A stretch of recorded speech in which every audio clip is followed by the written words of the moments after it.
가득 채워진 잔은 결국 넘치고 맙니다.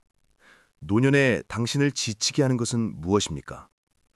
우리는 평생 무언가를 쌓아왔습니다. 재산을 모으고 명예를 쌓고 인맥을 넓혔습니다. 그것이 성공이라 믿었고 행복으로 가는 길이라 생각했습니다. 하지만 인생 후반부에 접어들면 문득 깨닫게 됩니다. 내가 쌓아온 것들이 오히려 나를 짓누르고 있다는 것을.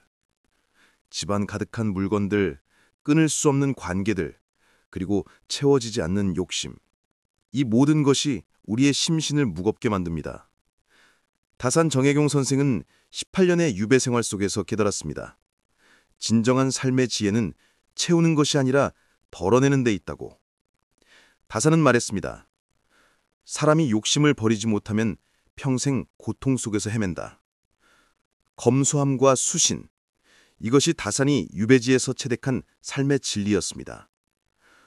오늘 우리는 다산 정약용 선생이 권하는 비움의 세 가지 원칙을 이야기하려 합니다. 물건을 비우는 정리의 원칙, 관계를 비우는 경계의 원칙, 그리고 마음을 비우는 수신의 원칙. 지금부터 함께 다산의 실학적 지혜로 삶의 평온을 찾아가 보겠습니다. 첫 번째 원칙은 물건을 비우는 정리의 원칙입니다. 다산은 검소함을 삶의 근본으로 삼았습니다. 유배지 감진에서 그는 단칸방에서 지내며 꼭 필요한 것만 곁에 두었습니다. 책 몇 권, 붓과 벼루, 그리고 간소한 의복. 그것으로 충분했습니다. 다산은 아들들에게 이렇게 가르쳤습니다. 사치와 낭비는 집안을 망치는 근본이다.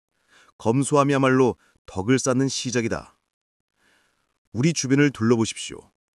언제 샀는지도 모를 물건들이 집안 구석구석을 차지하고 있지 않습니까?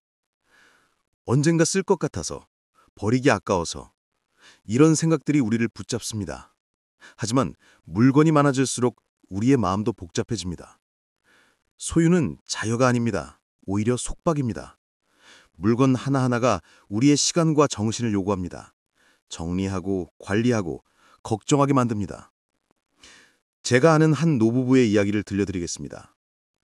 70대 중반의 그들은 30년 남게 살던 집을 정리하기로 결심했습니다. 처음엔 막막했습니다. 추억이 담긴 물건들을 어떻게 버리나며 망설였습니다. 하지만 천천히 하나씩 손에 들고 물었습니다. 이것이 지금의 나에게 진짜 필요한가? 놀랍게도 대부분의 물건은 필요하지 않았습니다. 오래된 옷, 사용하지 않는 그릇들, 읽지 않을 책들. 그것들은 추억이 아니라 단지 버리지 못한 집착이었습니다. 6개월간의 정리 끝에 그들은 깨달았습니다. 물건을 버리는 것이 아니라 물건에 묶여있던 나의 시간을 해방시키는 것이었습니다. 집은 텅 비었지만 마음은 가벼워졌습니다. 아침마다 깨끗한 거실에서 차를 마시며 그들은 비로소 여유를 되찾았습니다. 다산은 이렇게 말했습니다. 쓸데없는 것을 쌓아두면 그것이 재앙이 된다. 정리는 단순히 공간을 확보하는 것이 아닙니다. 그것은 삶의 본질을 되찾는 실천적 수양입니다. 진짜 필요한 것만 남기고 나머지는 과감히 내려놓는 것. 이것이 다산이 가르친 검소함의 지혜입니다. 인생 후반부 우리에게 필요한 것은 더 많은 소유가 아니라 실용적인 간소함입니다. 지금 당신의 집을 둘러보십시오.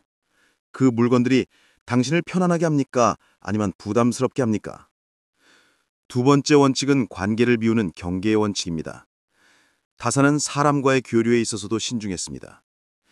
유배지에서 그는 불필요한 만남을 피하고 오직 학문과 수양에 집중했습니다. 다산은 이렇게 말했습니다. 헛된 교류는 시간을 낭비하고 마음을 흐트러뜨린다. 사람을 만날 때에는 반드시 유익함이 있어야 한다. 우리는 수많은 관계 속에 살아갑니다.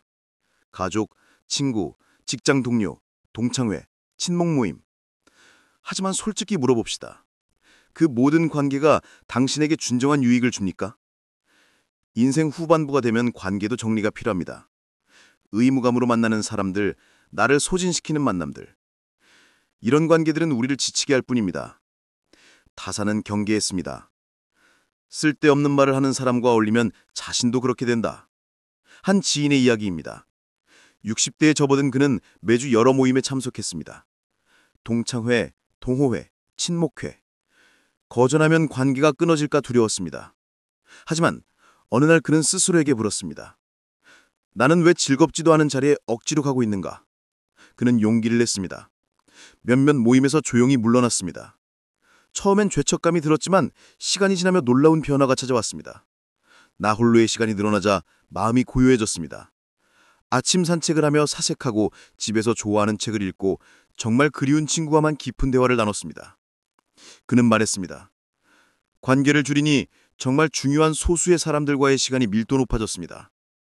다사는 이렇게 가르칩니다. 사람을 가려서 사귀어야 한다. 좋은 친구 하나가 나쁜 친구 100명보다 낫다. 진정한 관계는 숫자가 아니라 길에 있습니다.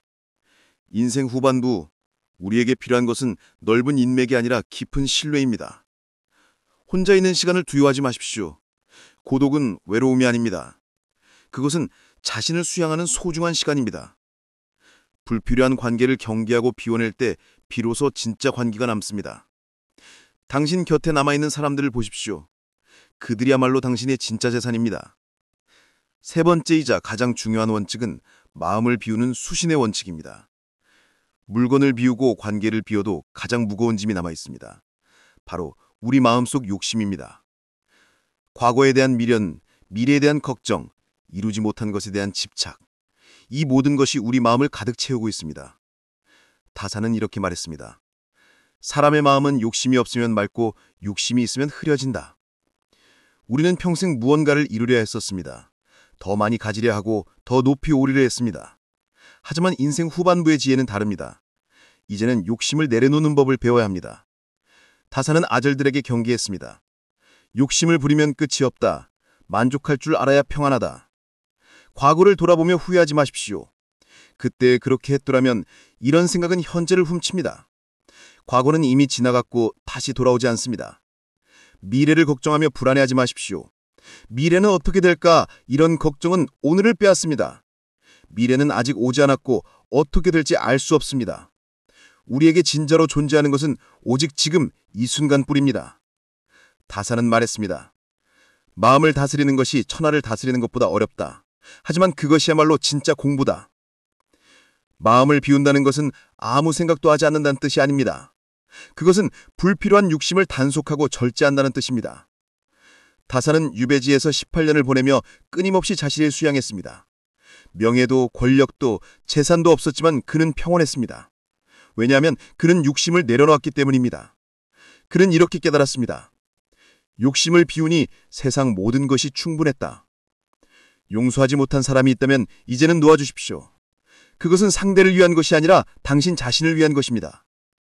이루지 못한 꿈이 있다면 그 집착을 내려놓으십시오. 인생은 성취의 목록이 아니라 수양의 과정입니다. 마음의 여백을 만들 때 비로소 진짜 평화가 찾아옵니다. 다사는 말했습니다. 욕심을 줄이면 즐거움이 늘어나고 욕심을 버리면 근심이 사라진다. 억지로 채우려 하지 마십시오. 스스로를 단속하고 만족할 줄 알 때 삶은 평온해집니다. 오늘 우리는 다산 정약용 선생이 권하는 세 가지 비움의 원칙을 이야기했습니다. 물건을 비우는 정리의 원칙, 관계를 비우는 경계의 원칙, 그리고 마음을 비우는 수신의 원칙. 결국 인생 후반부의 진짜 지혜는 무엇입니까? 그것은 채우는 기술이 아니라 덜어내는 기술입니다. 짐을 덜어냈을 때 우리는 비로소 우리 삶의 진짜 중심을 찾습니다. 다사는 유배지에서 이렇게 말했습니다. 많이 가진 사람이 부자가 아니라 만족할 줄 아는 사람이 부자다. 비움은 상실이 아닙니다. 그것은 진짜 풍요로 가는 길입니다. 이제 여러분께 질문을 드리겠습니다. 오늘 당신의 삶에서 다산이 경계하라고 가르친 가장 먼저 덜어내야 할 짐은 무엇입니까? 그것이 물건입니까? 관계입니까? 아니면 마음속 욕심입니까? 잠시 멈춰서서 스스로에게 물어보십시오. 그리고 작은 것 하나부터 비워보십시오. 오래된 물건 하나, 의무감의 만남 하나, 과거의 집착 하나. 작은 비움이 모여 큰 평온을 만듭니다. 다사는 말했습니다. 하루하루 조금씩 나아지는 것, 그것이 진짜 수양이다. 이 영상이 여러분에게 작은 깨우침이 되었다면 좋아요 버튼을 눌러주십시오. 그리고 다산의 지혜를 통해 함께 삶의 방향을 찾아갈 동반자가 되어주십시오. 구독과 알림 설정으로 우리는 계속 이어질 것입니다. 오늘도 수신하는 하루 되시길 바랍니다. 감사합니다.